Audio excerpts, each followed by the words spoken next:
संपूर्ण महाराष्ट्रात गॅस सिलेंडरचा तुटवडा निर्माण होत असून त्याचा थेट परिणाम हॉटेल व्यवसायावर होताना दिसत आहे.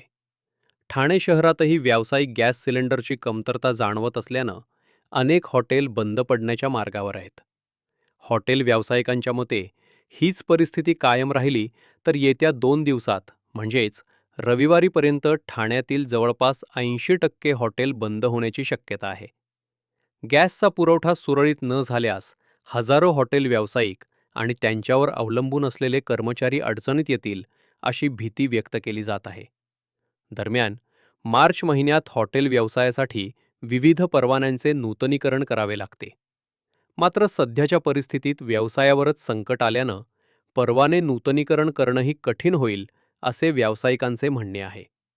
सरकारनं तातडीनं या प्रश्नाकडे लक्ष देऊन व्यावसायिक गॅस सिलेंडरचा पुरवठा सुरळीत करावा, अन्यथा हॉटेल व्यावसायिकांना रस्त्यावर उतरून आंदोलन करावे लागेल असा इशाराही देण्यात आला आहे.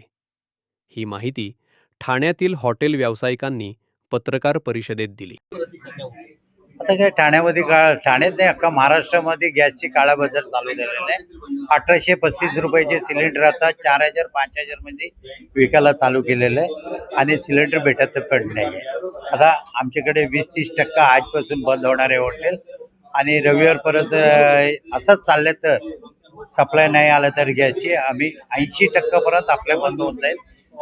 पाईपलाईन गॅस आहे ते 20% चालू राहणार. कशा प्रकारे संपूर्ण गॅस तुटवडा असल्यामुळे हॉटेल परिणाम होणार आहे? किती संख्येत बेरोजगार लोक होऊ शकतील हॉटेलवर? सर, आपले ठाण्यामध्ये कमीत कमी 1000 हॉटेल आहे आणि वडापाव गाडी ते पोळी भाजी केंद्र ते वेगळं आहे.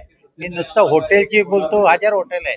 1000 हॉटेल ॲव्हरेज मध्ये किती केलं तर 60 से 70 लोक काम करतात. म्हणजे तुम्हाला कमीत कमी 70,000 लोक तर ठाण्यामध्ये त्यांना जेवायला देणार कुठे? स्टाफला पण जेवण बनवू शकत नाही. असा परिस्थिती आहे. याच्यासाठी गव्हर्नमेंट काहीतरी उपयोग करायला पाहिजे.